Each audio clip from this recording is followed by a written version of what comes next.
नमस्कार. सकाळ सकाळ छक्के पंजे लढवत लढवत आम्ही आलो कॉलेजला. आणि ते बोलतात ना, शुरू में ही खतम हो गया, तसं आल्याला लगेच कॉलेज सुटला.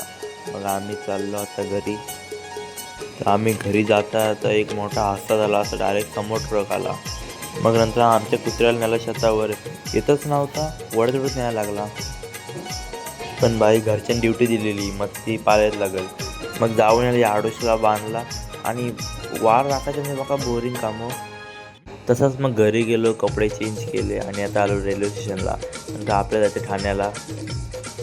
तर आता मी नागोठणा स्टेशनवर आलो आहे. मी जसं पाय टाकला स्टेशनवर तशी ट्रेन आली. मग फटाफट गेलो तिकीट काउंटरला आणि झटकन तिकीट घेऊन आलो. तर आता बसलो ट्रेनमध्ये आणि इथून जायचं आपल्या पनवेलला.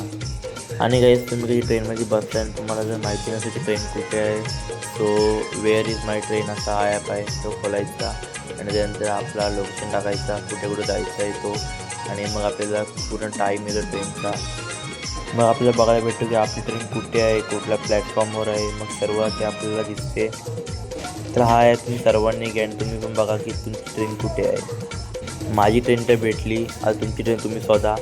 सो मी जातो आता, माझा स्टेशन आला.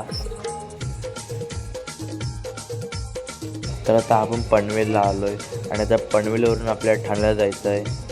सो आता आपण जस्ट पनवेलला पोचलो आणि आता आपली ट्रेन शोधूया, आपली ठाणा ट्रेन कुठे लागेल ती. तर आपली ठाणा ट्रेन प्लॅटफॉर्म क्रमांक 3वर आहे. सो मी आता बसतो आहे आणि इथून पण आपलं लोकेशन चालू करूया, म्हणजे आपला वेअर इज माय ट्रेन हा ॲप चालू करूया. आणि तिथून आपली ट्रेन कुठे कुठे जाणार आहे आणि कोणत्या कोणत्या प्लॅटफॉर्मवर जाणार आहे ती सर्व आपल्याला लोकेशन पूर्ण दिसतो. तर याच्यामध्ये असं दाखवते की आपला लास्ट स्टॉप ठाणे आहे, पण आपल्याला दिघा स्टेशनला उतरायचं आहे, कारण त्या स्टॉपवरनं माझ्या मामाचं घर जवळ आहे. तर आता आपण दिघा गावला आलो आहे आणि मी दिघा स्टेशनला पण उतरलो आहे. दिघा स्टेशनच्या खाली उतरलो काही काकाचं दुकान आहे, तिथला वडापाव म्हणजे A1. पहिली गोष्ट म्हणजे तुम्ही वडाची आणि पावाची साईज बघा. आणि दुसरी गोष्ट म्हणजे हा फक्त 10 रुपये. तुम्ही पण या मामाच्या वडापावला व्हिजिट करा. थोडंसं चाललो आणि मामाची आई भेटली. सो मामाच्या आईसोबत चाललो आता. आणि मग घरी आलेल्या मामीने पकोडे बनवलेले, सो तो खायचो आणि पटकन यातनं उचलला एक, कारण पकोडे म्हणजे आपली जान. आणि मग नंतर ह्याच्याकडनं घ्यायचा तर हा हॅलो करायला लागला. तसंच मग दुसऱ्या मामाकडे चाललो मामाच्या बाबांना बघायला. सो आता आम्ही घरी आलो आहे. तर हे माझे मामाचे बाबा थोडे आजारी आहेत, तर त्यांना बघायला आलेलो मी. तर चला आजसाठी एवढाच. आता भेटू उद्याच्या ब्लॉगमध्ये. ब्लॉग आवडल्यास फॉलो.